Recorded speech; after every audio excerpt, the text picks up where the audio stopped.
ನಮಸ್ಕಾರ. ಹಿರಿಯರು ಕಿರಿಯರ ಜಗತ್ತು ಯೂಟ್ಯೂಬ್ ಚಾನಲ್ಗೆ ಸ್ವಾಗತ. ಹಿರಿಯರು ಕಿರಿಯರು ಮಹಿಳೆಯರು ಸಮಯಕ್ಕೆ ಸರಿಯಾಗಿ ಊಟ, ಉಪಹಾರ, ವಿಶ್ರಾಂತಿ ತೆಗೆದುಕೊಂಡು ಆರೋಗ್ಯವನ್ನು ಕಾಪಾಡಿಕೊಳ್ಳಬೇಕೆಂದು ವಿಶೇಷವಾಗಿ ವಿನಂತಿ. ಆರೋಗ್ಯವೇ ಭಾಗ್ಯ. ಚಿತ್ರೀಕರಣ ಮಾಡುತ್ತಿರುವುದು ಎಲ್ಲ ವೀಕ್ಷಕರು ವೀಕ್ಷಿಸುತ್ತಿರುವುದು ಯಾವುದೋ ಒಂದು ಪೂರ್ವ ಜನ್ಮದ ಸುಕೃತವೇ, ಯಾವುದೋ ಒಂದು ಕಾಲದಲ್ಲಿ ನಾವು ಪುಣ್ಯವನ್ನೇ ಮಾಡಿದ್ದೇವೆ ಎಂದು ಹೇಳಿ ಈ ಸುಸಂದರ್ಭ ಬಂದಿದೆ. ಎಲ್ಲ ಧಾರ್ಮಿಕ ಕಾರ್ಯಕ್ರಮಗಳಲ್ಲಿ ಭಾಗವಹಿಸುತ್ತಿರುವುದು, ವೀಕ್ಷಿಸುತ್ತಿರುವುದು ನಿಮ್ಮೆಲ್ಲರ ಸುದೈವವೆಂದು ನನ್ನ ಅನಿಸಿಕೆ. ಧನ್ಯವಾದಗಳು. ಶುಭ ದಿನ. ಸರ್ವರಿಗೂ ಒಳಿತಾಗಲಿ. ಎಲ್ಲರಲ್ಲೂ ದೇವರನ್ನು ನೋಡೋಣ. ಕಾರ್ಯಕ್ರಮ ನಿರೂಪಣೆ ಹಾಗೂ ವಿವರಣೆಯಲ್ಲಿ ಏನಾದರೂ ತಪ್ಪು ತಡೆಯಾಗಿದ್ದರೆ ಕ್ಷಮಿಸಬೇಕೆಂದು ಕಳಕಳಿ ವಿನಂತಿ. ಧನ್ಯವಾದಗಳು. ಶುಭ ದಿನ. ಹಿರಿಯರು ಕಿರಿಯರು ಜಗತ್ತು ಯೂಟ್ಯೂಬ್ ಚಾನಲ್ ಲೈಕ್ ಮಾಡಿ, ಶೇರ್ ಮಾಡಿ, ಸಬ್ಸ್ಕ್ರೈಬ್ ಮಾಡಬೇಕೆಂದು ಕಳಕಳಿ ವಿನಂತಿ.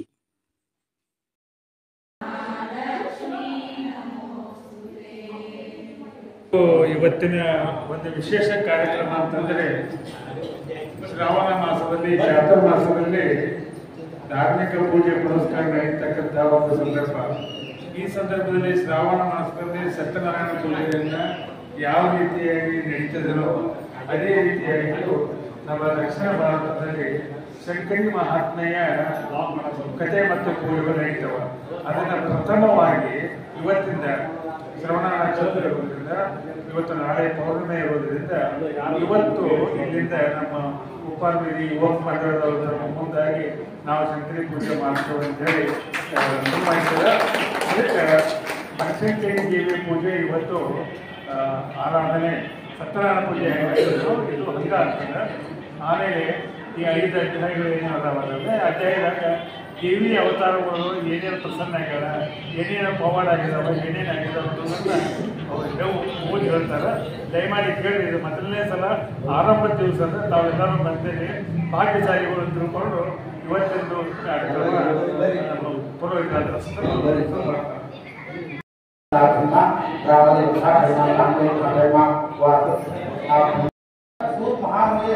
ಮಾನವ ಅಜ್ಞಾನದಿಂದ ಅನೇಕ ಹೀನ ಕಾರ್ಯಗಳನ್ನು ಮಾಡಿ ಪುನಃ ಜನ್ಮ ಪಡೆದು ದುಃಖ ತಾಪಾದಿಗಳಿಂದಲೂ ಆದಿವಾದಿಗಳಿಂದಲೂ ದರಿದ್ರ ಬಡತನಗಳಿಂದಲೂ ಕಷ್ಟವನ್ನು ಅನುಭವಿಸಿದ್ದಾರೆ. ಅಂತಹ ಮಾನವ ಕಲ್ಯಾಣಕ್ಕಾಗಿ ಏನಾದರೂ ಸುಲಭ ಮಾರ್ಗವಿದ್ದರೆ ಬೇಡಿಕೊಳ್ಳಬೇಕು ಬೇಡಿಕೊಂಡರು. ಅವರ ಮಾತನ್ನು ಕೇಳಿದ ಸೂತರು, ಹೇ ಶೌರಿಕಾದಿಗಳ, ಭೂಲೋಕದಲ್ಲಿ ಮಾನವರು ಕರ್ಮ ನಾಶವಾಗಿ ಸುಖ ಸೌಭಾಗ್ಯವನ್ನು, ಸಂತತಿಯನ್ನು, ಆದಿವಾದಿಯನ್ನು ಕಳೆದು ಮನದೃಷ್ಟವನ್ನು ಹೊಂದುವ ಸುಲಭ ಮಾರ್ಗವೆಂದರೆ ಬನಶಂಕರಿ ವ್ರತ. ಮಹಾಶಕ್ತಿ ಆದಿ ಪರಮೇಶ್ವರಿಗೆ ಕರುಣೆಯಿಂದಲೇ ಬ್ರಹ್ಮಾದಿ ತ್ರಿಮೂರ್ತಿಗಳು ಸೃಷ್ಟಿ ಪಡೆಯಲಾದರು. ಇಂದ್ರಾದಿ ಅಷ್ಟದಿಕ್ಪಾಲಕರು ಪೃಥ್ವಿಯನ್ನು ಪಾಲಿಸುವರು. ಆದಿತ್ಯಾದಿ ನವಗ್ರಹಗಳ ಜಗದಾಟವನ್ನು ನಡೆಸುತ್ತಿರುವರು. ಅಂತಹ ಬನಶಂಕರಿ ವ್ರತ ಭೂಲೋಕದಲ್ಲಿ ಯಾರು ಆಚರಿಸುವರು ಅವರು ಪೂರ್ವ ಕರ್ಮಗಳನ್ನು ನಾಶ ಹೊಂದಿ ಸಕಲ ಸೌಭಾಗ್ಯ ಹೊಂದುವರು. ಈ ವ್ರತ ಕಲಿಯುಗದಲ್ಲಿ ಭಕ್ತರ ಕಾಮನೆಗಳು ನೀಡುವ ಕಾಮ್ಯವಾಗಿ ಚಿಂತೆಯನ್ನು ಕಳೆಯುವ ಚಿಂತಾಮಣಿಯನ್ನು ನಡೆಸಿದೆ. ಈ ವ್ರತ ಶ್ರಾವಣ ಕಾರ್ತಿಕ ಚೈತ್ರ ಶುದ್ಧ ವೈಶಾಖ ಮಾಸದಲ್ಲಿ ಶುಕ್ಲ ಪಕ್ಷದ ಶುಭ ಶುಕ್ರವಾರವನ್ನು ಆಚರಿಸಬೇಕು. ಪ್ರತಿ ಶುಕ್ರವಾರ ವ್ರತವನ್ನು ಆಚರಿಸಬೇಕು. ಅದು ಬೆಳಗಿನಿಂದ ಬೆಳಗಾಗಬೇಕು. ಮನೆಯನ್ನು ಶುಚಿಗೊಳಿಸಿ ಮನೆ ದೇವರುಗಳಿಗೆ ನಡುವಣೆಯಲ್ಲಿ ಪೂರ್ವ ಅಥವಾ ಉತ್ತರ ದಿಕ್ಕಿನಲ್ಲಿ ಮಂಟಪವನ್ನು ಸ್ಥಾಪಿಸಿ ಅದರ ಮುಂದೆ ಶ್ರೀಚಕ್ರವನ್ನು ವಿಭಾಗದಲ್ಲಿ ಬನಶಂಕರಿ ಭಾವಚಿತ್ರವನ್ನು ಇಡಬೇಕು. ಎಡಭಾಗದಲ್ಲಿ ಜ್ಯೋತಿ ಬೆಳೆಸಬೇಕು. ಗಂಧ ಕುಂಕುಮ ಅಕ್ಷತೆ ಪುಷ್ಪಗಳಿಂದ ಪೂಜಿಸಬೇಕು. ಅನಂತರ ಈ ವ್ರತ ಮಾಡಿ ಮಂಗಲ ರೀತಿಯೊಂದಿಗೆ ಒಬ್ಬಟ್ಟು ಅಂದರೆ ಹೋಳಿಗೆ ಅಥವಾ ಕೈಗಡುಬು ದೇವರಿಂದ ಅರ್ಪಿಸಬೇಕು. ಈ ಪೂಜೆಯ ಸಮಯದಲ್ಲಿ ದೇವರಿಗೆ ಅದೇ ಪ್ರಸಾದ ನಡೆಸಬೇಕು. ಈ ಕೆಲಸ 18 ವಾರಗಳವರೆಗೆ ವ್ರತ ಆಚರಿಸಬೇಕು. ಕೊನೆಗೆ ಮುತ್ತೈದೆಯರು ಪೂಜಿಸಿ ಅರಿಶಿಣ ಕುಂಕುಮ ಗೌರವಿಸಬೇಕು. ಈ ಕೊನೆಯ ವಾರದ ನಂತರ ಬನಶಂಕರಿಯ ಪುಣ್ಯಕ್ಷೇತ್ರಕ್ಕೆ ಹೋಗಿ ಅವರಿಗೆ ತಮ್ಮ ಶಕ್ತಾನುಸಾರ ಪೂಜೆ ಸಲ್ಲಿಸಿ ವ್ರತವನ್ನು ಮಂಗಲಗೊಳಿಸಬೇಕೆಂಬ ಮನದೃಷ್ಟವನ್ನು ಹೊಂದಬೇಕು ಎಂದು ಪರಶಿವನ ನದಿ ಹೇಳಿದಂತಹ ಸೂತ್ರ ಸಂಸ್ಕಾರಕ್ಕೆ ಹೇಳಿದ ಬಗೆಗೆ ಈ ಅಧ್ಯಾಯ ಪೂರ್ಣವಾಯಿತು. ಇನ್ನು ಮುಂದೆ ಮಠ ಪ್ರಾರಂಭ ಮಾಡ್ತೀವಿ. ಆನಂತರ ಗತಿ ಕೇಳಿ ದೇವರು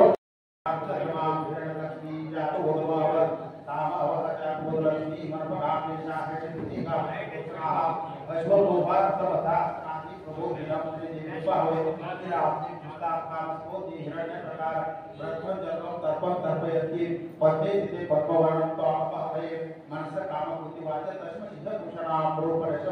देवताच तद्ये प्रजभूतामय संभवपर्वत्रिवासाय में कुले आर्य वर्णम उपवर्णम भीममाने जगन्नाथी जातुर्भाव तामनोह जातुर्लनि मनपका हिरण्यते घाश पुष्णः अश्वपूर्वास्नादि प्रबोधिनः श्री देवभावे श्री राम देवता आपस बोधि हिरण्य प्रकार बद्धव जलवम तत्व तत्वेंजी पत्नी जिसे पद्मवर्णम त्वमपहवे मनस काम मोटिवाच तस्मसि हपोषणा देवताश पद्मिने प्रजभूतामय संभवपर मंत्रिवासाय में बोले आर्य पुष्करण पुष्करण देवमासे जगन्नाथी जातुर्भाव तामनोह जातुर्लनि मनपका हिरण्यते घाश पुष्णः यशस्वी प्रेतो भूत्वा जय दुर्गामय श्री पंचदश श्री कामजबे पद्मे लेवदुर पद्माक्षी पद्म स्वभाव कापदेश पद्मश्री सौभाग्य अश्वधाय गोधाय धनराजी महाकले धनामि जसिद्धि सर्व कामातसिद्धि पुत्र पौत्र धनानि हसनादि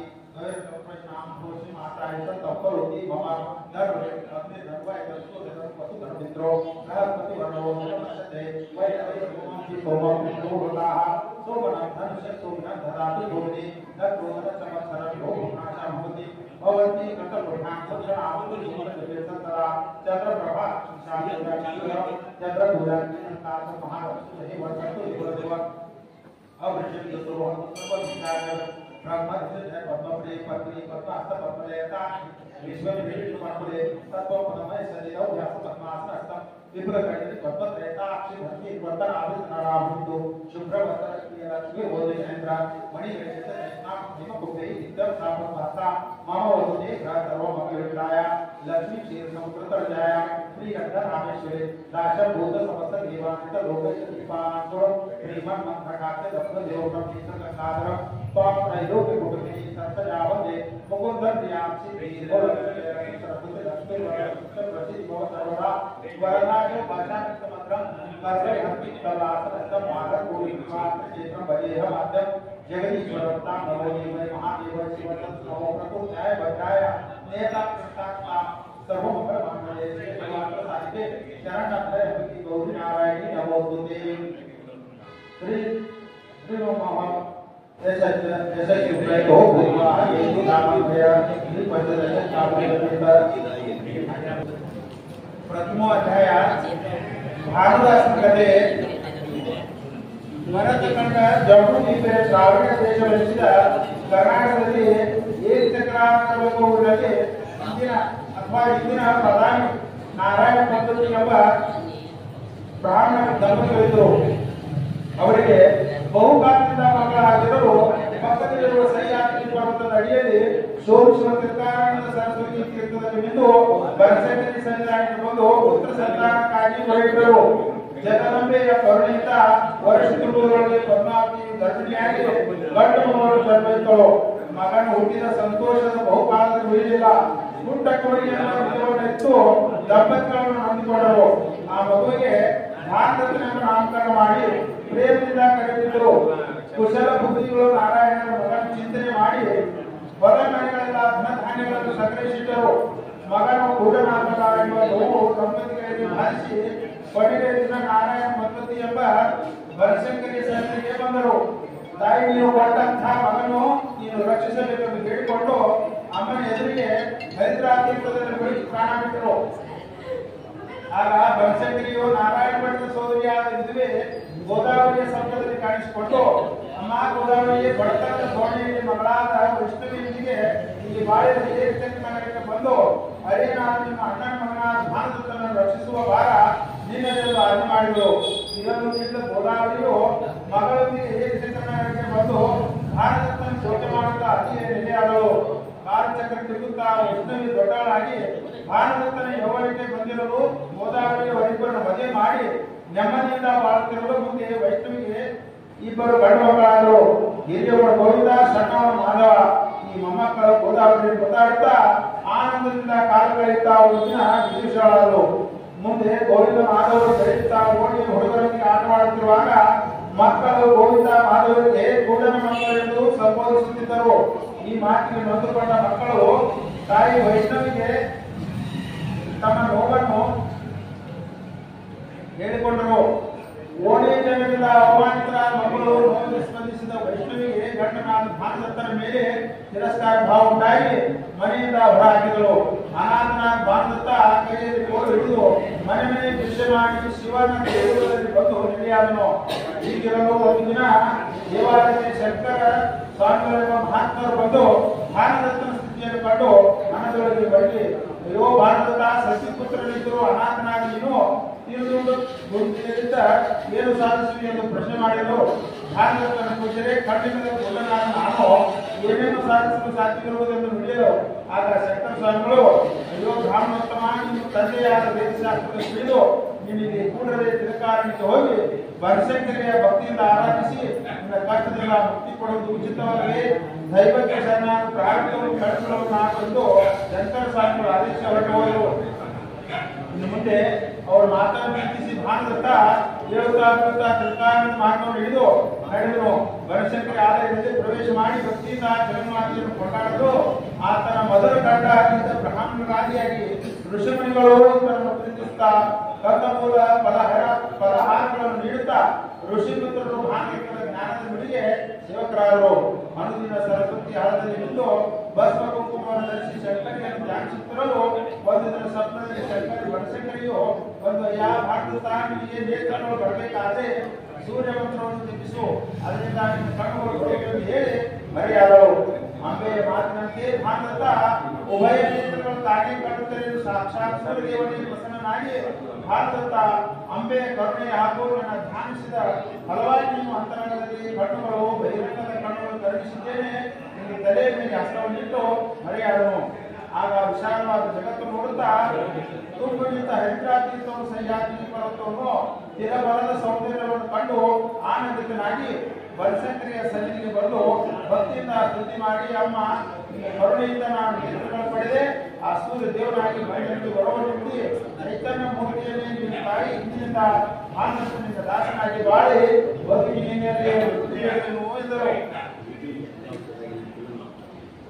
ಆದ ಕಾರಣ ನಾನಿದು ಭಾನುದಾಸ ಎಂದು ಹೇಳಿಕೊಂಡು ಗುರುವಿನಿಂದ ಹೊರಬಂದಾಗ ಋಷಿಮುನಿಗಳು ಬ್ರಾಹ್ಮಣರಾದಿಯಾಗಿ ಬಾಲಕರು ಕಂಡು ಸಂತೋಷಗೊಂಡರು. ಆತ ಹೇಳಿದಂತೆ ಭಾನುದಾಸ ಎಂದು ಕರೆಯುತ್ತಿದ್ದರು. ಮುಂದೆ ಆತನ ಮುಖದಿಂದ ದೇವಿಯ ಮಹಿಮೆ ದೇವ ಪುರಾಣಗಳು ಭಕ್ತಿಯಿಂದ ಕೇಳುತ್ತಿದ್ದರು. ಭಾನುದಾಸ ಯಾವನಾದ ಇಬ್ಬರು ಬಂದು ಸಾಷ್ಟಾಂಗವಾಗಿ ಆಗ ಪೂಜರೆ, ನಾನು ಕುಂತ ರಾಜ್ಯದ ಕ್ಷತ್ರಿಯ ಅರಸನಾದ ವೀರ ಪ್ರತಾಪರುದ್ರನ ನಮ್ಮ ರಾಜ್ಯದ ಮೇಲೆ ಶತ್ರುಗಳನ್ನು ದಂಡೆತ್ತಿ ಬಂದು ನಮ್ಮನ್ನು ಸೋಲಿಸಿ ನನ್ನನ್ನು ಕೊಲೆಯಲ್ಲಿ ಎತ್ತಿಸಿದಾಗ ತಲೆಮೆಚ್ಚಿಕೊಂಡು ಬುದ್ಧಿಯಲ್ಲಿ ತಿರುಕಾರಣಕ್ಕೆ ಬಂದು ನಿಮ್ಮ ಪಾದಕ್ಕೆ ಬಿದ್ದಿರುವೆವು, ನನ್ನನ್ನು ಉದ್ಧರಿಸಿ ಎಂದು. ಆಗ ಇನ್ನೊಬ್ಬ ಪೂಜರೆ, ನಾನು ವೈಶಕದಲ್ಲಿ ಮುಟ್ಟಿದ ಸಂಕಲ್ಪ ಶಕ್ತಿ ನನ್ನ ವ್ಯಾಪಾರದಲ್ಲಿ ನಷ್ಟ ಉಂಟಾಗಿದೆ, ಸುತ್ತೆಲ್ಲ ಸಾಲ ಮಾಡಿಕೊಂಡು ಸಾಲದಾಗ ನಿಮ್ಮ ಪಾದಕ್ಕೆ ಶರಣಬಂದಿರುವುದಾದಾಗ ನನ್ನನ್ನು ಬದುಕನ್ನಾಗಿ ಉದ್ಧರಿಸಬೇಕೆಂದರು. ಅದಕ್ಕೆ ಭಾನುದಾಸರು ನೀವಿಬ್ಬರು ಆಶ್ರಮದಲ್ಲಿ ಉಳಿದುಕೊಂಡು ನಾನು ಹೇಳಿದಂತೆ ಬನಶಂಕರಿಯ ವ್ರತವನ್ನು 18 ವಾರ ಮಾಡಬೇಕು. 10 ದಿನಗಳ ಕಾಲ ನಿಮಗೆ ಕಷ್ಟವಾಗುವುದರಿಂದ 18 ದಿನಗಳ ಕಾಲ ನಿತ್ಯ ನಿರಾಹಾರವಿದ್ದು ಬನಶಂಕರಿಯ ವ್ರತ ಮಾಡಿ ಸಂಧ್ಯಾಕಾಲದಲ್ಲಿ ಪೂಜಿಸಿ ಕರಿಗಡವನ್ನು ನೈವೇದ್ಯ ಮಾಡಿ ನಂತರ ಊಟ ಮಾಡಬೇಕು ಹೇಳಿ ಶಾಂತಾಸನು ಜಗದಾದಿ ಪರಮೇಶ್ವರಿಗೆ ಅದೃಷ್ಟ ಶಕ್ತಿಯ ಮಧ್ಯಕ್ಕೆ ಇಷ್ಟ ಭಕ್ತರ ಕಲ್ಯಾಣಕ್ಕಾಗಿ ಹೊರಗಿಳಿದು ಬಂದ ಪುಣ್ಯಮಯ ಕಥೆಯನ್ನು ಹೇಳ್ಕೊಳ್ತೇನೆ ಅನ್ನೋದಕ್ಕೆ ಪ್ರಥಮ ಅಧ್ಯಾಯವು ಸಂಪೂರ್ಣ.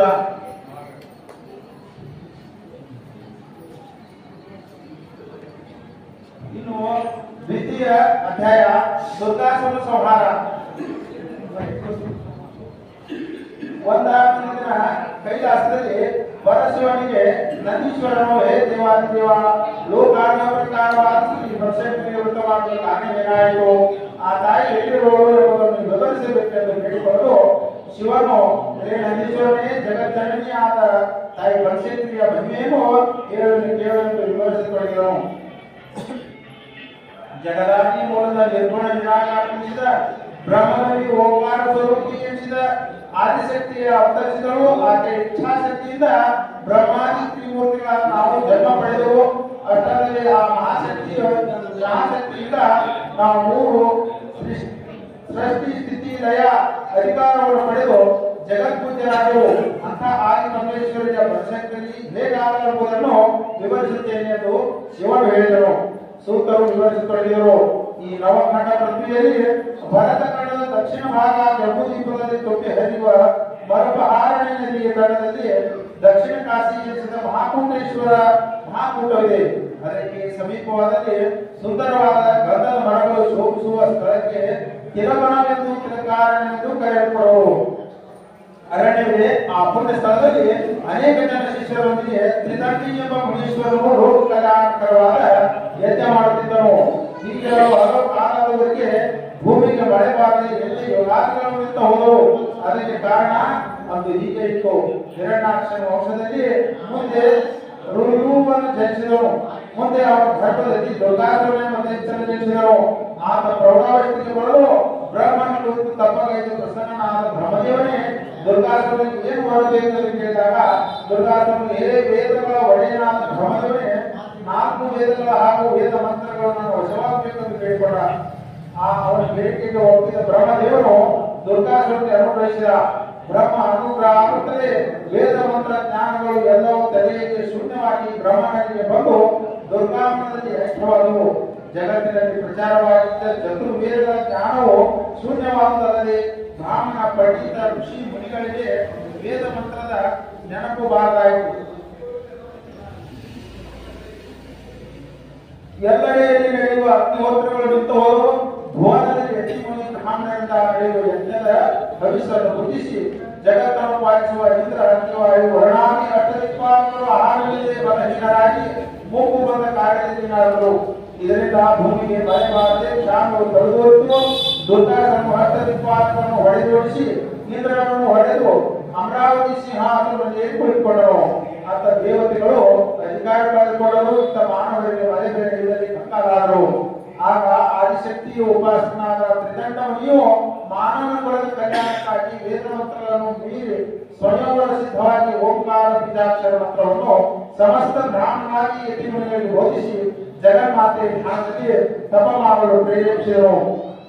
ಅವರೆಲ್ಲ ತಪಗೈತಿರುವಾಗ ಜಗದಾದಿ ದೇವತೆ ಓಂಕಾರ ರೂಪಿಣಿಯಾದ ಶಕ್ತಿ ದೇವತೆಯು ಪ್ರಸನ್ನರಾಗಿ ಅವರಿಗೆಲ್ಲ ಒಡ ಬೇಡಿಕೊಳ್ಳಲಿ ಎಂದರು. ಒಡೆದ ಯತಿ ಮುನಿ ಬ್ರಾಹ್ಮಣರು ಅಮ್ಮ ಮೊದಲಾದ ಹಸಿದ ಒಡೆದಿಗೆ ಅನ್ನವನ್ನಿತ್ತು ನೀರು ಉಳಿಸಿ ಎಂದು ಬೇಡಿದರು. ಆಗ ಜಗನ್ಮಾತೆ ಭಕ್ತರ ತನ್ನ ಶತನೇತ್ರಗಳನ್ನು ನೋಡುತ್ತಾ ಆಕಾಶವಾಗಿ ನಿಂತಳು. ತನ್ನ ತರುವಿನ ಶಾಖದಿಂದ ಸಸ್ಯಾದಿಗಳನ್ನು ಸೃಷ್ಟಿ ಕರ್ತವ್ಯ ಪ್ರಧಾನವಾಗಿ ತರಕಾರಿಗಳು ಸಮಸ್ತ ಭಕ್ತಿ ಕೋಟಿಗೆ ನೀಡಿದಳು. ಇದೆಲ್ಲವೂ ಕಣ್ಣಾರೆ ಕಾಣುತ್ತಿದ್ದ ಯತಿಗಳು ಜಗಜ್ಜನನಿಯ ಶಾಖಾಪರಿಯನ್ನು ಹೆಸರಿಟ್ಟರು. ಜಯಕಾರ ಮಾಡಿದರು. ಅವಳ ನೀಡಿದ ಫಲಗಳನ್ನು ಅವರೆಲ್ಲ ಬಂಧಿಸುತ್ತಿರುವಾಗ ದೇವಿಯ ಮಕ್ಕಳನ್ನು ಯತಿಗಳು ಪ್ರೀತಿಯಿಂದ ನೋಡುತ್ತಾ ತನ್ನ ಸಹಸ್ರ ಮುಖಗಳಿಂದ ಅಗ್ನಿ ಸಹಸ್ರ ನೇತ್ರಗಳಿಂದ ಆನಂದ ಬಾಷ್ಪ ಸುರಿಸಿದರು. ಅಂಬೆ ನೇತ್ರಗಳು ಹೊರಟ ನೀರಿನ ಬಿಂದಿಗೆಗಳು ಮಳೆ ಹನಿಯಂತೆ ಧಾರಾಕಾರವಾಗಿ ಸುರಿಯತೊಡಗಿದವು. ಹೀಗೆ 9 ದಿನಗಳ ಕಾಲ ಅಂಬೆ ಆನಂದ ಬಾಷ್ಪ ಸುರಿಸಲು ಜಗತ್ತೆಲ್ಲವೂ ತಪ್ಪಾಗಿ ಸಸ್ಯಾದಿಗಳು ಬೆಳೆದಿದ್ದವು. ಆ 9 ದಿನಗಳ ಕಾಲ ಆನಂದ ಬಾಷ್ಪಗಳು ಕಾಣದಂತೆ ಸುರಿದ ಕಾರಣದಿಂದ ಶರತ್ನವರಾತ್ರಿ ಎಂಬ ಪ್ರಸಿದ್ಧಿಯಾಯಿತು. ಭೂಮಂಡಲವೆಲ್ಲ ಪ್ರಕೃತಿಗಳಿಂದ ಶೋಭಿಸುವ ಸಸ್ಯ ಶ್ಯಾಮಲೆಯಾಗಿರಲು ತ್ರಿದಂಡ ಮುನಿಯು ದುರ್ಗಮನ ಹುಟ್ಟಳವನ್ನು ನಿವಾರಿಸಬೇಕೆಂದು ಅಂಬೆಯನ್ನು ಬೇಡಿಕೊಂಡನು. ದುರ್ಗಾಸನ ಹುಟ್ಟಳದಿಂದಾಗಿ ತಿಲಕಾರಣ್ಯ ಹಾಳಾಗುತ್ತಿರುವಾಗುವುದನ್ನು ಅಂಬೆ ಮುಂದೆ ವಿವರಿಸುತ್ತಾ ಉಳಿದ ಯತಿ ಮುನಿಗಳಿಗೆ ತಮಗೆ ಆತನಿಂದ ಆಗುತ್ತಿರುವ ಹಿಂಸೆ ಅನ್ಯಾಯ ಹೇಳುತ್ತಾ ಮೊರೆ ಇಟ್ಟುಕೊಂಡರು. ಪ್ರಸನ್ನರಾದರು ಜಗನ್ಮಾತೆ.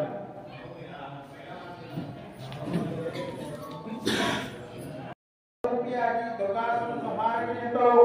ದುರ್ಗಾಸುರನೇ ಯುದ್ಧ ನಿಂತಳು. ಜಗನ್ಮಾತೆ ಮುಂದೆ ಅಸುರ ಶಕ್ತಿಯ ಆಟ ನಡೆಯಲಿಲ್ಲ. ದುರ್ಗಾಸುರನ ಸನ್ಮಾನ ಅನಂತರ ಆದಿಶಕ್ತಿಯು ತ್ರಿದಂಡಾದಿಯಾಗಿ ಋಷಿಮುನಿಗಳಿಗೆ ಮಧ್ಯೆ ಬರಬೇಕು ಕೇಳಿಕೊಳ್ಳಬೇಕಳು.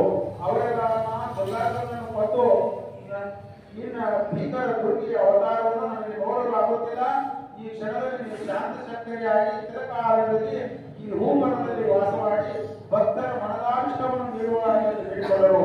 ಅವರ ಕೋರಿಕೆಯಂತೆ ವಂಶಿದ ವಿಶ್ವಶಕ್ತಿಯಾದ ಪರಮೇಶ್ವರಿಯ ಭಕ್ತ ಜನರ ಭಕ್ತವಾಗಿ ಶಾಂತ ಶಕ್ತಿಯಾಗಿ ಸಿಂಹವಾಹಿನಿಯಾಗಿ ಕಲ್ಯಾಣ ಗುಣದಾಯಿನಿಯಾಗಿ ಭೂಮಂಡಲದಲ್ಲಿ ನೆಲೆಸಿದವಳಾದರೂ ಭಕ್ತಿ ಕೋಟಿಯ ಜಗನ್ಮಾತೆ ಆದಿ ಪರಮೇಶ್ವರಿಯು ಎಂತಲೂ ಶ್ರೀ ಬನಶಂಕರಿಯಂತಲೂ ಮಹಾರಾಜರಿಂದ ಪೂಜಿಸಲ್ಪಟ್ಟವರಾಗಿ ಜಂಬೂದ್ವೀಪದ ಕರ್ನಾಟಕ ಉತ್ತರ ಭಾಗದಲ್ಲಿ ಇಂದಿಗೂ ತಾಯಿ ಶ್ರೀ ಬನಶಂಕರಿಯು ಭಕ್ತರ ಇಷ್ಟಾರ್ಥದ ಆಯ್ಕೆಯಾಗಿ ಶೋಭಿಸುತ್ತಿರುವಳು.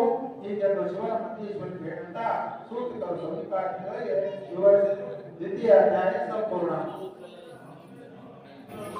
ಈ ಅಧ್ಯಾಯದೊಳಗ ಬನಶಂಕರಿ ಅಮ್ಮ ಶಾಕಂಬರಿ ತಾಯಿ ಆಯ್ತು ಅನ್ನುವಂತ ಈ ಅಧ್ಯಾಯದಿಂದ ಬಂದಿದೆ. ಅಧ್ಯಾಯ ಅಗಸ್ತ್ಯ ಮಹಾ ಋಷಿಗಳಿಂದ ಆರಂಭಗೊಂಡಂತಹ ಶ್ರೀ ಬನಶಂಕರಿಯ ವ್ರತ.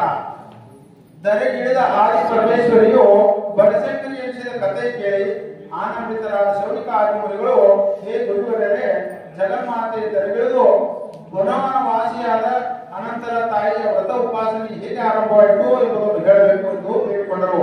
ಅವರ ಮಾತಿಗೆ ಸೂತ್ರ ಉತ್ತರಿಸುತ್ತಾ ಶ್ರೀ ಬನಶಂಕರಿಯ ವ್ರತ ಉಪಾಸನೆಯ ಆರಂಭವಾದಂತಂದು ಹೇಳತೊಡಗಿದರು. ಆಗನಾಶಿನಿಯಾದ ಗಂಗಾ ನದಿಯ ತೀರದಲ್ಲಿ ಪವಿತ್ರ ಕ್ಷೇತ್ರ ವಾರಣಾಸಿ ಕಾಶಿ ಕ್ಷೇತ್ರದಲ್ಲಿ ಈ ಕ್ಷೇತ್ರದ ನದಿ ತಟದಲ್ಲಿ ಮಹಾತಪೋನಿಧಿಗಳಾದ ಅಗಸ್ತ್ಯ ಮಹರ್ಷಿಗಳು ತಮ್ಮ ಸತಿ ಲೋಕಮುದ್ರೆಯೊಡನೆ ಪರ್ಟಿಕುಟರದಲ್ಲಿ ವಾಸಿಸುತ್ತಿದ್ದರು. ನೂರಾರು ಜನ ಶಿಷ್ಯರು ಅವರ ಸೇವೆ ಮಾಡುತ್ತಾ ವಿದ್ಯೆಯನ್ನು ಅರ್ಜಿಸುತ್ತಿದ್ದರು. ಹೀಗೆ ಹಿಂದೆ ಅಗಸ್ತ್ಯ ಮಹರ್ಷಿಗಳು ಸಾಕಷ್ಟು ಜನರೆಲ್ಲ ಮೂರೇ ಬೊಗಸೆಯಲ್ಲಿ ಪಾನ ಮಾಡಿದ್ದರಿಂದ ಅಗಸ್ತ್ಯ ಮಹರ್ಷಿಗಳ ಕೀರ್ತಿ ಅಖಂಡವಾಗಿ ಬೆಳೆದಿತ್ತು. ಹೀಗಿರುವುದು ಅಗಸ್ತ್ಯ ಮಹರ್ಷಿಗಳು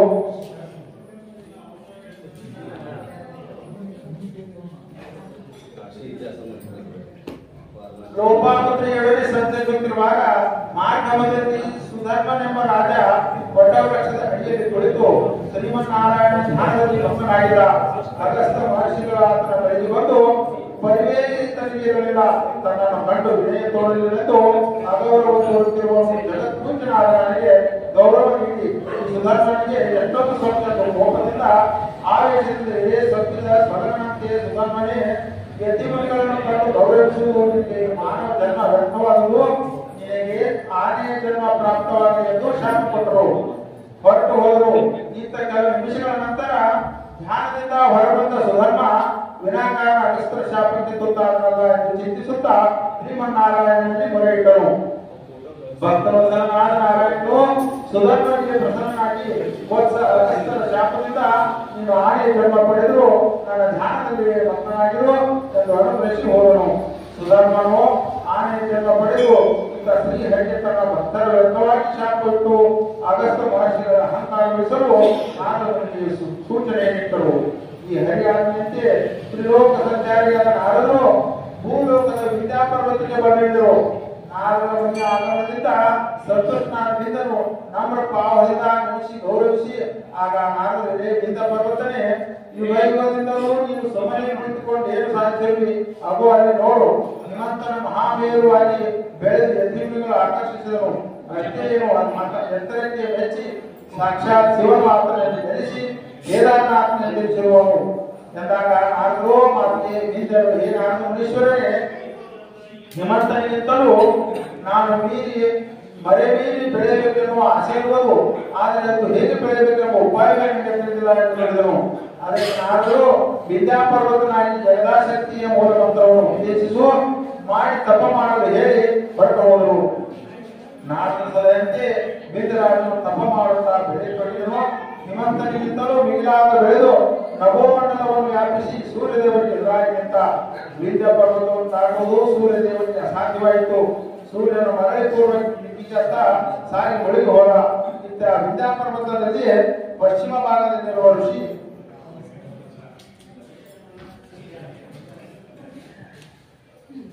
ಮುನಿಗಳಿಗೆ ಸೂರ್ಯ ಚಂದ್ರ ದರ್ಶನವಿಲ್ಲದೆ ಹಗಲು ಎಂಬುದನ್ನು ತಿಳಿದೇ ರಾತ್ರಿಗಳು ನಿಂತು ಹೋದವು. ಅವರೆಲ್ಲರೂ ಮುಂದಿನ ಗತಿಯನ್ನು ಚಿಂತಿಸಿ ಇಂದ್ರಾದಿ ದೇವತೆಗಳಿಗೆ ಸೂರ್ಯನ ದೇವರ ದರ್ಶನ ಮಾಡಿಸುವಂತೆ ಹೊರಟಿದ್ದರು. ಇಂದ್ರಾದಿ ದೇವತೆಗಳು ಅಮರಾವತಿಯಲ್ಲಿ ಚಿಂತಿಸುತ್ತಿರುವರು. ನಾರದರಿಗೆ ಬಂದು ವಿದ್ಯಾಪರ್ವತವನ್ನು ಕುಗ್ಗಿಸುವಂತಹ ಅಗಸ್ತ್ಯ ಮಹರ್ಷಿಗಳನ್ನು ಬಿಟ್ಟರೆ ದೇವಾದೇವತೆಗಳಿಗೂ ಸಾಧ್ಯವಿಲ್ಲವೆಂದು ಅಗಸ್ತ್ಯ ಮಹರ್ಷಿಗಳು ಶಿಷ್ಯನಾಗಿರುವರು ಎಂದು ಹೇಳಿ ಹೋದರು. ಒಡೆಯನೇ ಅಷ್ಟದಿಕ್ಪಾಲಕರೊಂದಿಗೆ ಇಂದ್ರಾದಿ ದೇವತೆಗಳಿಗೆ ಕಾಶಿ ಕ್ಷೇತ್ರದಲ್ಲಿ ಅಗಸ್ತ್ಯ ಮಹರ್ಷಿಗಳ ಆಶ್ರಮಕ್ಕೆ ಆಗಮಿಸಿದರು. ದೇವತಾಗಣವನ್ನು ಕಂಡ ಅಗಸ್ತ್ಯ ಮಹರ್ಷಿಗಳು ಮಹಾನಾನಂದದಿಂದ ಅವರನ್ನು ಬರಮಾಡಿಕೊಂಡು ಉಚಿತಾಸನ ನೀಡಿ ಗೌರವಿಸಿದರು. ಅವರ ಆಗಮನದ ಸಮಾಚಾರವನ್ನು ಕೇಳಿದರು. ಆಗ ದೇವತೆಗಳನ್ನು ನುಡಿದೆಲ್ಲವೂ ಬೆಳೆಸಿ ವಿದ್ಯಾಪರ್ವತವನ್ನು ಎತ್ತರವಾಗಿ ಬೆಳೆಸಿದ್ದರಿಂದ ಜಗದ ಜೀವಿಗಳು ಉಂಟಾಗಿರುವ ತೊಂದರೆಯನ್ನು ನಿವಾರಣೆ ಮಾಡಲು ಹೊರಟಿದ್ದರು. ದೇವಾದೇವತೆಗಳಿಗೆ ಮತ್ತು ಅಗಸ್ತ್ಯ ಅಗಸ್ತ್ಯರಿಗೆ ಒಪ್ಪಿಕೊಳ್ಳಲು ದೇವತೆಗಳ ತಮ್ಮ ಲೋಕದ ತಾವು ಹೋದರು. ದೇವತೆಗಳು ನಿರ್ಗಮನ ನಂತರ ಅಗಸ್ತ್ಯರು ಏನು ಮಾಡುವುದೆಂದು ಚಿಂತಿಸಿರುವಾಗ ನಾರದ ಮುನಿಗಳ ವಿದ್ಯಾಪರ್ವತದಲ್ಲಿ ಹೋಗಿ ನಿಮ್ಮ ಆಜ್ಞೆಯಂತೆ ಅರುಳಿರಿ ಎಂದು ಹೇಳಿದಾಗ ಆ ಸಮಯಕ್ಕೆ ಅಗಸ್ತ್ಯರು ಕಾಶಿ ಕ್ಷೇತ್ರವನ್ನು ಪಡೆಯಬೇಕಾಗಿತ್ತು. ಅದನ್ನು ಹೊರತುಪಡಿಸಿ ಅನ್ಯ ಮಾರ್ಗವೇ ಇರಲಿಲ್ಲ.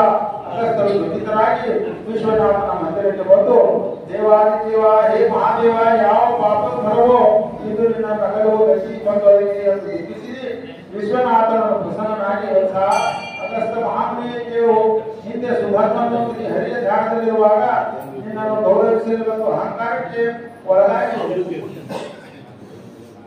ಸುಮ್ಮನೆ ಆತನಿಗೆ ಶಾಪವನ್ನು ಕೊಟ್ಟೆ. ಅದರ ಪಾಪದ ಫಲದಿಂದ ನಿನ್ನನ್ನು ಆಗಲಿ ದೂರಕ್ಕೆ ಹೋಗಬೇಕಾಗಿದೆ. ಜ್ಞಾನಿಗಳು ಇರಲಿ, ಭಕ್ತನೇ ಇರಲಿ, ಅಹಂಕಾರಯುಕ್ತಾದಾಗ ಪರಮಾತ್ಮನಿಂದ ದೂರವಾಗಿ ಪರಿತಾಪದಿಂದ ದುಃಖಿತರಾಗಿರುವ ಎಂಬುದಕ್ಕೆ ಇಂದು ನಿನ್ನ ಬದುಕೆ ಸಾಕ್ಷಿ ಎಂದು ಹೇಳುತ್ತಾ ವಿಶ್ವನಾಥ ಲಿಂಗದ ಬಗೆಯಾದ ಅಗಸ್ತ್ಯರಿಗೆ ತಮ್ಮ ತಪ್ಪಿನ ಅರಿವಾಗಿ ಪಶ್ಚಾತ್ತಾಪ ಹೊಂದಿ ಕಾಶಿ ಕ್ಷೇತ್ರದಿಂದ ಹೊರಟು ಬೀದರಿಗೆ ಬಂದು ತಲುಪಿದರು. ಈ ಗುರುಗಳ ಆಗಮನದಿಂದ ಹರ್ಷಗೊಂಡ ಭಾರಿ ಚರಣಕ್ಕೆ ವಂದಿಸಿದರು. ವಿದ್ಯಾಭಾಗವತಿಯಿಂದ ಹತ್ತಲ ವರ್ಷಿದ್ದು ಪಶ್ಚಿಮಕ್ಕೆ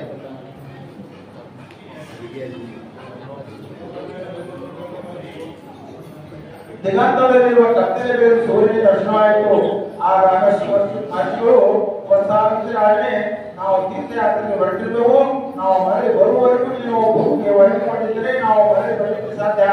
ಅಂತೆಯೇ ನಾವು ಮರಳಿ ಬಂದು ಆಜ್ಞೆ ಮಾಡುವವರೆಗೂ ಈಶೆ ವಹಿಸಿಕೊಂಡಿರಬೇಕೆಂದು ಆಜ್ಞೆ ಮಾಡಿದರು.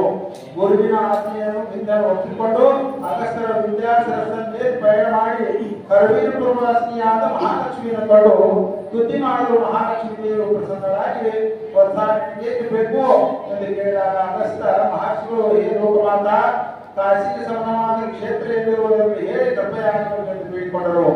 ಮಹಾಲಕ್ಷ್ಮಿ ದೇವಿಯು ಈ ದಕ್ಷಿಣ ಭಾರತದ ಒಪ್ಪುವ ದ್ರಾವಿಡ ದೇಶದ ಸಹ್ಯಾದ್ರಿ ಪರ್ವತವು ಕನ್ನಡ ನಾಡಿನಲ್ಲಿ ಬಗ್ಗೊಳಿಸುತ್ತಿರುವಂತಹ ಆ ಪರ್ವತದಲ್ಲಿ ಪರಶುರ ಮಹಾಕೂಟ ಕ್ಷೇತ್ರದಲ್ಲಿ ಮಹಾಕೂಟೇಶ್ವರನೆಂಬ ವಿಧಾನದ ಲಿಂಗಮೂರ್ತಿಯಾಗಿ ಕಂಗೊಳಿಸುತ್ತಿರುವುದು ಆ ಪುಣ್ಯಕ್ಷೇತ್ರ ದಕ್ಷಿಣ ಕಾಶಿಯಿಂದ ಕೀರ್ತಿ ಪಡೆದಿರುವುದೆಂದು ಮಹಾಲಕ್ಷ್ಮಿ ನುಡಿದಾಗ ಧನ್ಯನಾದ ತಾಯಿ ಇದು ಅಗಸ್ತ್ಯರ ಕುರುವಿನಪುರದಿಂದ ಹೊರಟು ಮಹಾಕೂಟೇಶ್ವರರ ಸನ್ನಿಧಿಗೆ ಬಂದು ತಲುಪಿದರು.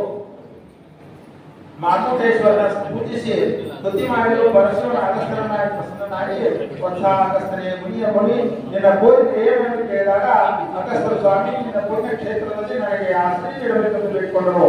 ಆಗ ಮಹಾಕೂಟೇಶ್ವರನ ಕಂಡ ಈ ಪುಣ್ಯ ಧಾಮಕ್ಕಿಂತಲೂ ಸಹಸ್ರಾರು ಪೆಟ್ಟು ಮುಗಿಲೆನಿಸಿದ ಪುಣ್ಯಧಾಮ ಬಳಿಯಲ್ಲಿರುವ ತ್ರಿಕಾರಣವಾಗಿದೆ.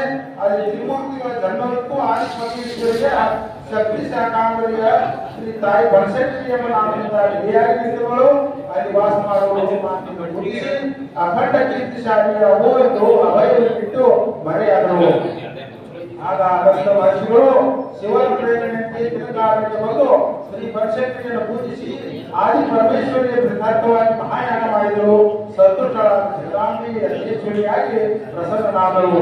ಸಂತ ಮಹಾಮುನಿ ವರಬೇಕು ಹೇಳಿಕೊಂಡಿದ್ದಾಗ ಅಗಸ್ತ್ಯ ಮಹಾಮುನಿಗಳು ಹೇ ಪರಾಶಕ್ತಿ, ಗೋಲೋಕದ ಅಜ್ಞಾತವಾದ ಜೀವಿಗಳು ಅನಂತ ದುಃಖ ದುಮಾನಗಳಿಂದ ಗುರಿಯಾಗಿ ಬಳಲುತ್ತಿರುವರು.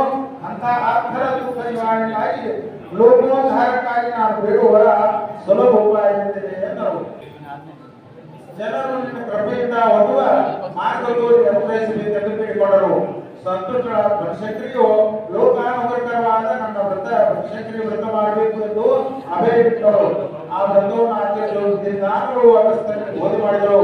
ಅದಾದ ನಂತರ ಮುನಿವರನೇ ನನ್ನ ಆರಾಧಿತರು ಪ್ರತಿ ಶುಕ್ರವಾರ ರಾಹುಕಾಲ ಬೆಳಗ್ಗೆ 10:30ರಿಂದ 12 ಗಂಟೆಯವರೆಗೆ ಇವಾಗ ಲಿಪಿಯಲ್ಲಿ 2 ಭಾಗ ಮಾಡಿ ಸಿಪ್ಪಿಯನ್ನು ತಿರುಗಿಸಿಟ್ಟು ಬಟ್ಟಾಕಾರ ಮಾಡಿ ಅದರಲ್ಲಿ ಎಳ್ಳೆಣ್ಣೆ ತುಪ್ಪ ಯಾವುದಾದರೂ ತುಪ್ಪ ಮಾಡಿ ದೇವಾಲಯದ ಪ್ರಾಂಗಣದಲ್ಲಿ ಒಂದರ ವಸ್ತ್ರದಿಂದ ಇಟ್ಟುಕೊಂಡು ಬೆಳಿಗ್ಗೆ ನನ್ನ ಪ್ರಾರ್ಥಿಸಿದ ಇದಕ್ಕೆ ರಾಹುಕಾಲ ಪೂಜೆ ಹೇಳುತ್ತಾರೆ. ಸಂಧ್ಯಾಕಾಲದಲ್ಲಿ ನನ್ನ ವ್ರತ ಮುಗಿದ ನಂತರ ವ್ರತ ಪೂಜಕರು ಮನೆಗೆ ಬಂದು ಮುತ್ತೈದರಿಗೆ ಉಡಿ ತುಂಬಿ ಅರಿಶಿಣ ಕುಂಕುಮ ಹಚ್ಚಿ ಗೌರವಿಸಬೇಕು. ಈ ರೀತಿ ನನ್ನನ್ನು ಆರಾಧಿಸುವ ಭಕ್ತರು ಸಕಲ ಸಂಕಷ್ಟಗಳಿಂದ ಪಾರಾಗಿ ವಹಿಸಿ ನಿಷ್ಠಾಂತ ಹೊಂದುತ್ತಾರೆ. ಈ ದೇವಿ ಆದಿ ಪರಮೇಶ್ವರಿ ಲೋಕಪುತ್ರಿಯ ಅಗಸ್ತ್ಯರಿಗೆ ಅಭಯವಿಟ್ಟು ಶ್ರೀ ಬನಶಂಕರಿ ಮೂರ್ತಿಯು ದೀನವಾದವು. ಆಗ ಅಗಸ್ತ್ಯ ಮಹರ್ಷಿಗಳು ಸತಿ ಲೋಪಾಮುದ್ರೆಗಳನ್ನು ಬೆಳೆದ ಶ್ರೀ ಬನಶಂಕರಿಯವರನ್ನು 18 ವಾರಗಳ ಅಖಂಡ ಶಾಲೆಯಾಗಿ ಅರ್ಥದ ದುಃಖಾದಿಗಳ ನಿವಾರಣೆಗಾಗಿ ಶ್ರೀ ಬನಶಂಕರಿ ವ್ರತೋಪಾಸನೆ ಉದ್ದೇಶ ಮಾಡಿಕೊಂಡಿರು. ಆಗಸ್ಟ್ರಿಂದ ಆರಂಭಗೊಂಡಂತಹ ಈ ಬನಶಂಕರಿ ವ್ರತ ಮಹಾತ್ಮೆಯನ್ನು ದಶದಿಕ್ಕಿನಲ್ಲಿ ಹಾಕಿ ನಂಬಿದ ಅಸಂಖ್ಯ ಭಕ್ತರು ಬಹಳ ಬನಶಂಕರಿ ಕೃಪೆಯಿಂದ ಬೆಳೆದುಕೊಂಡಿದ್ದು. ಹೀಗೆ ಶಿವನ ನಂದೀಶ್ವರಿ ಹೇಳ್ತಾ ಸೂತ್ರಕ್ಕೆ ಉಪದೇಶ ಮಾಡಿದ ಬಳಿಗೆ ಪ್ರತಿ ಅಧ್ಯಾಯ ಸಂಪೂರ್ಣ.